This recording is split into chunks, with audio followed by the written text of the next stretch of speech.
Good morning, everyone.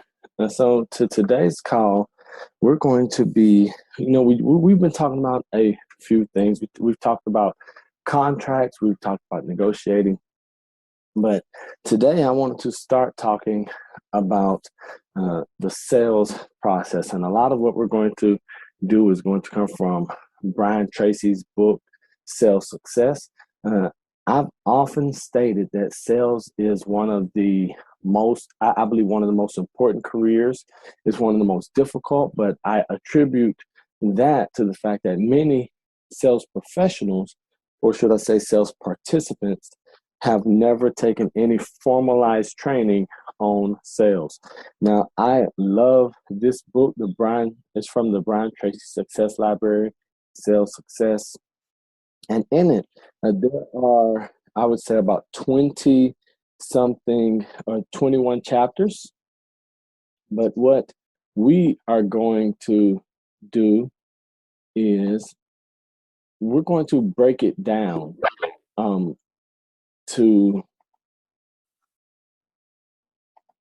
we're going to break it down, into just some key things that I think are most important to us, and so some things that will have the greatest impact on our sales success. So, for instance, one, it says, like, just a few of the chapters, says become brilliant on the basics, stay enthusiastic, develop excellent product knowledge, analyze your competition, develop competitive advantage.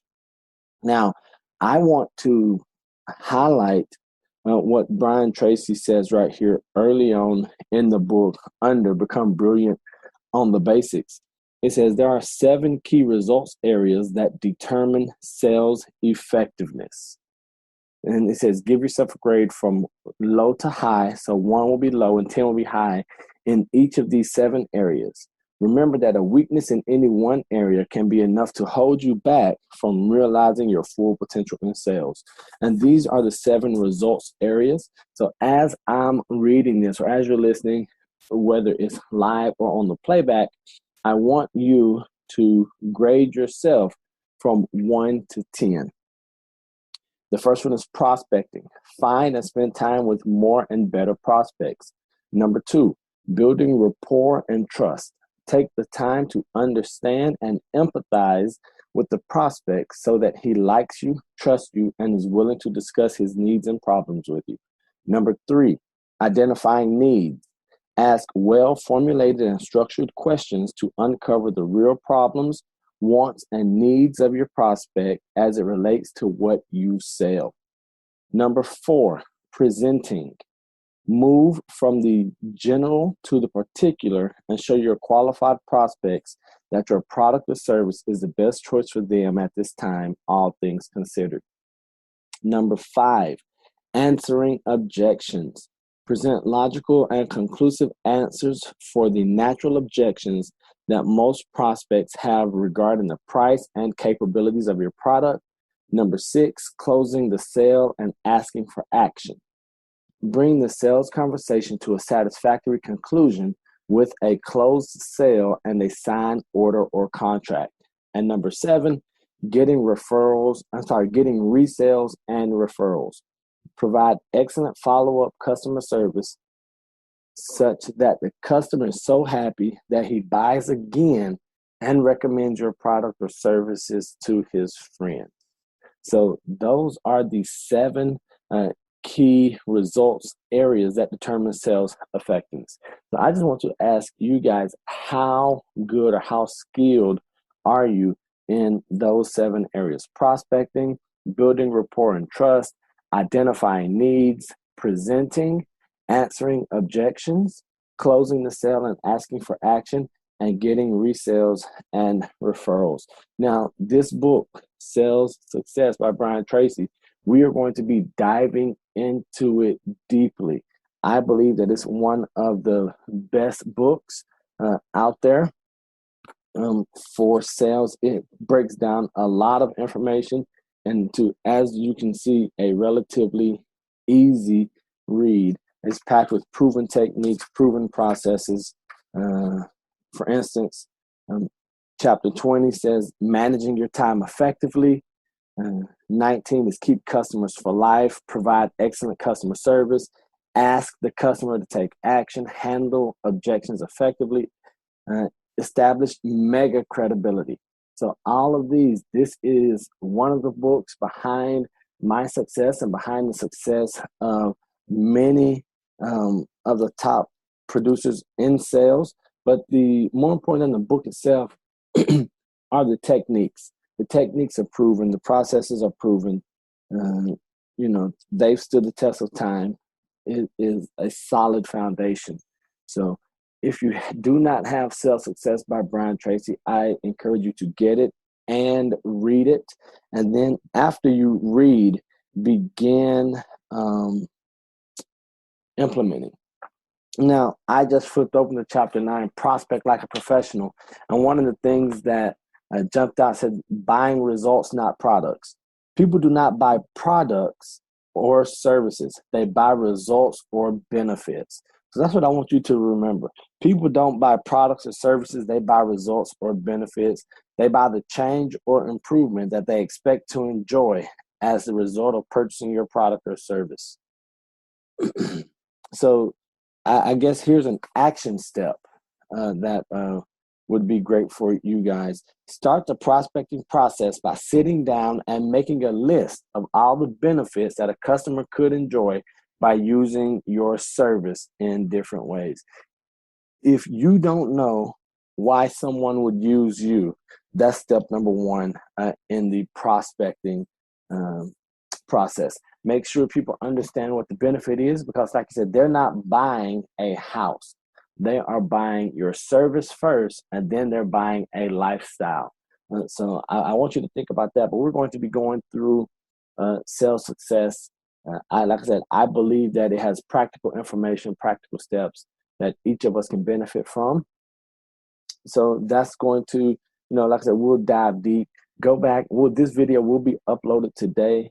It's relatively short, but go back and listen to it and grade yourself on those 7 key results areas and see which one you most need improvement on, whether it is, the prospecting, building rapport and trust, or presenting, any of those 7. Make sure that you're honest with yourself and that you take a fair assessment. All right. I'm going to open up any questions, comments, concerns, not necessarily about the book Sales Success or what we're going to talk about going forward, just any questions at all, just in real estate in general. And then I will share the link for what I just covered in a moment so you all can go on and see that. But any questions, comments, concerns, go ahead and unmute yourself. I'll give you guys time for that.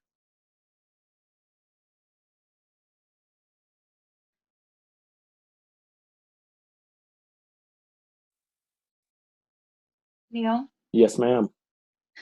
would questions regarding the listing agreement be relevant at this time, or do you want me to contact you later about that? Nope, listing agreement questions are good now. Go ahead.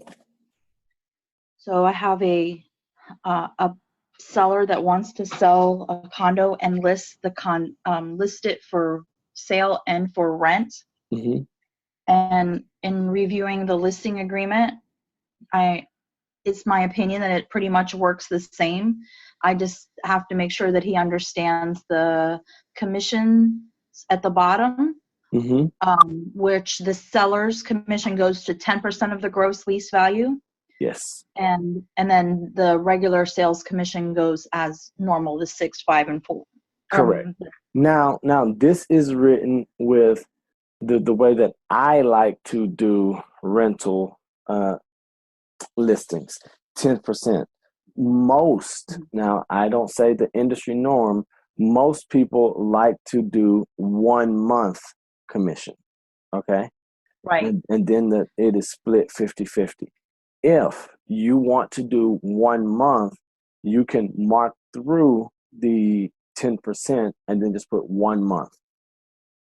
Okay.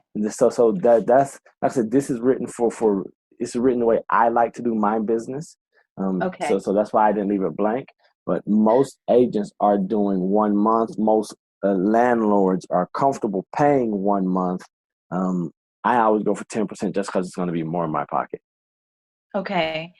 Yeah, because they did. I read the contract to them, and I told them 10% of the whole, the gross lease. Hmm. And they did question that, most people only ask for the first month. Um, That I just I so was able to skirt around it, but No, so what you do if they question it, then just say you went back and you spoke to your broker and he is okay having that change to 1 month. Once again, this is like you're going to bat for them against the big bad broker. okay, thank you. All right, so then is there anything else that you can think of that I need to consider with regard to this agreement before I have him sign it? No. So what I would do is in the additional terms or down at the end, I would just make sure that it is noted do you already know the price where they want to begin the listing for the sale? Yes. And do you know the price where they want to begin the listing for the rent? Yes. Okay. I would just clearly put that in at the bottom because I know the top has one section for it. Um, or you know what? what I would do, I would put the price in the listing agreement at the top, put the sales price slash, and then the rent price, and then clearly put that this listing the property will be simultaneously listed for sale and for rent. So you don't want me to create two agreements? It is not necessary. You Okay. don't have to have two agreements. You can just do one agreement, and then as long as we disclose that that's why I want to make sure that we know that it's simultaneously listed for sale and for rent. Okay. Okay. Now, what I do want you to do is I want you to create two transactions in Form Simplicity. But you Yeah, that can, yes, create two yeah, transactions in Form Simplicity, one for sale, one for rent. In yeah, the referral maker, create two yeah, transactions, one for sale, one for rent. But yeah, then the documentation, if we put it on there for both, then we can use that one piece of documentation, and it's easier, it's less work for our client.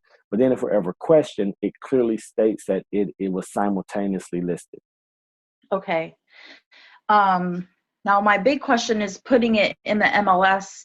Do I have to make clear in the purchase listing that we are renting?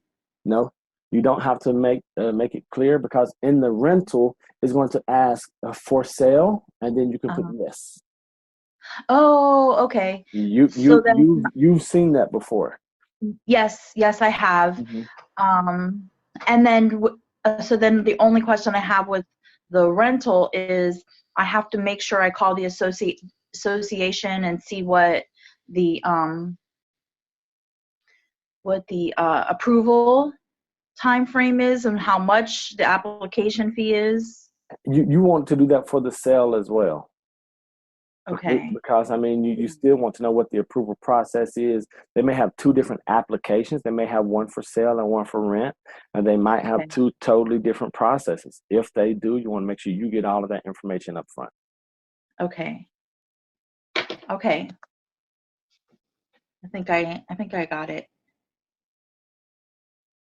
I appreciate it. Thank you. My pleasure. Jonita or Stanya, anything that you ladies have for me? Stanya, I did say that the call will be the video is this conference is being recorded. I will be uploading this to YouTube a little later for you all today, so you'll be able to go back and listen to everything that I did. Anyone else? Yeah, Stacy, where is the condo located? Just the area, so I know.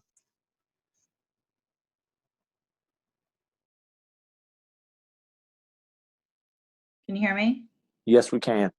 The condo is located in Margate off of it's just west of the Turnpike on Atlantic Boulevard, and I believe it's called the Laurels. Do you have any photos, Stacy? I do. Okay, would you do this? Would you go into our Facebook group and put just a coming soon and just with the information, bedroom, bath, how much you're going to sell for and rent for, and a couple of photos, even if they aren't going to be your marketing photos, we just put those in just so that the team can see those Absolutely. before they go into the MLS. And then Yep. once it's put in the MLS, share the MLS number with us as well. I don't think that we're doing a good enough job using our group for our business and just letting others know what we have going on for business purposes as much as we are for, training, conversation, or networking. Okay. Absolutely. Perfect. Thank you. Anything else, Stacy, Stanya, or Jonita? I think if you think it's appropriate, Neil, because we're talking about listings at this point and the listing agreement, and we talked a little bit about it on this call, perhaps you can go over and explain with us, now that I have a little bit better understanding of real estate, the marketing services, the silver, gold, and platinum. Okay, I will make a specific video for that. No, I tell you what. Why don't we do this? Why don't we make our Monday training on Zoom? Why don't we make it specifically for the listing agreement, the marketing consultation? I'm sorry, the marketing agreement, the listing agreement, and then we'll specifically go over the tiered commission structure and how that works. And that will also tie into the sales success that we have here when it talks about knowing our product knowledge, and then people buying results and not products. Because like I said, people do not buy products or services, they buy results or benefits. They buy the change or improvement that they expect to enjoy as a result of purchasing your product or service. And a big part of that is going to be with the gold, silver, the different tiers of the commission structures, because I want you guys to be able to confidently communicate that to sellers. Now, this is if you're going to be using the listing agreement that World Renown uses. I think it's a fantastic listing agreement. It was drawn up years ago by some of our attorneys, and it implements elements that we use with high-end affluent clientele in the luxury market.